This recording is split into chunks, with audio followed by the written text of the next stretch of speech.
அனைவருக்கும் வணக்கம். ஓம் சரவண பவ. உலகெங்கும் வாழும் தமிழ் நெஞ்சங்களுக்கு வணக்கம்.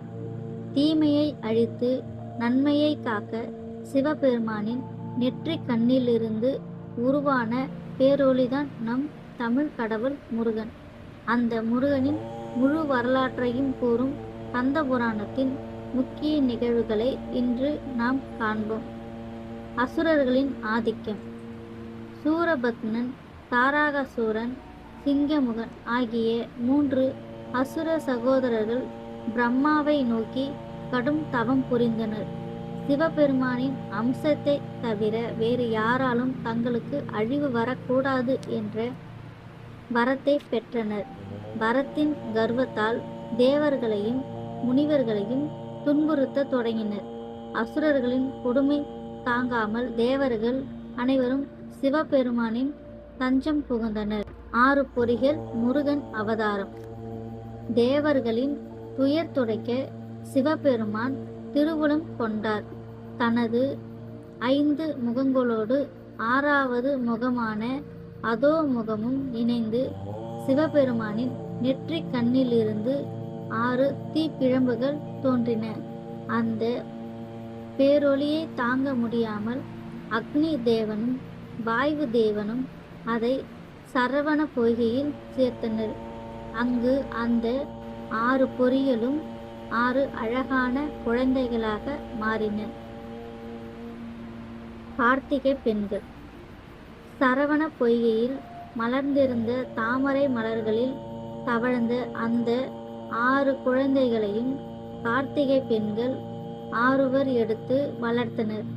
பின்னர் பார்வதி தேவி அந்த 6 குழந்தைகளையும் ஒன்றாக அணைக்க அவர் 6 முகங்களும் 12 கரங்களும் கொண்ட ஒரே உருவமாக சண்முகனாக மாறினர்.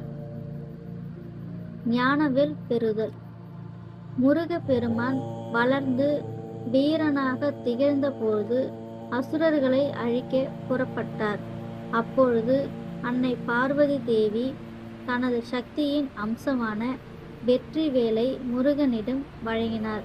அந்த வேல்தான் அறியாமை என்னும் இருளை நீக்கி ஞானம் வழங்கும் கருவியாக திகழ்கிறது. சூரபத்மன். கடற்கரை தலமான திருச்செந்தூரில் முருகனுக்கும் சூரபத்மனுக்கும் இடையே மகா போர் நடந்தது. 5 நாட்கள் வரை தனது தம்பிகளை இழந்த சூரபத்மன் 6வது நாள் மாயங்கள் பல செய்து போரிட்டான். இறுதியில் ஒரு பெரிய மாமரமாக மாறி நின்றான். முருக பெருமான் தனது வேலை விடுத்து அந்த மாமரத்தை பிளர்ந்தார். கருணை உள்ளம். மரம் பிளர்ந்த போது ஒரு பாதி மயிலாகவும் மறுபாதி சேவலாகவும் மாறியது. சூரபத்மன் தன் தவறை உணர்ந்து மன்னிப்பு கேட்டதால் மகா கருணையாளரான முருகன் மயிலை தனது வாகனமாகவும் சேவலை தனது கொடியாகவும் ஏற்றுக்கொண்டு அவனுக்கு முக்தி அளித்தார்.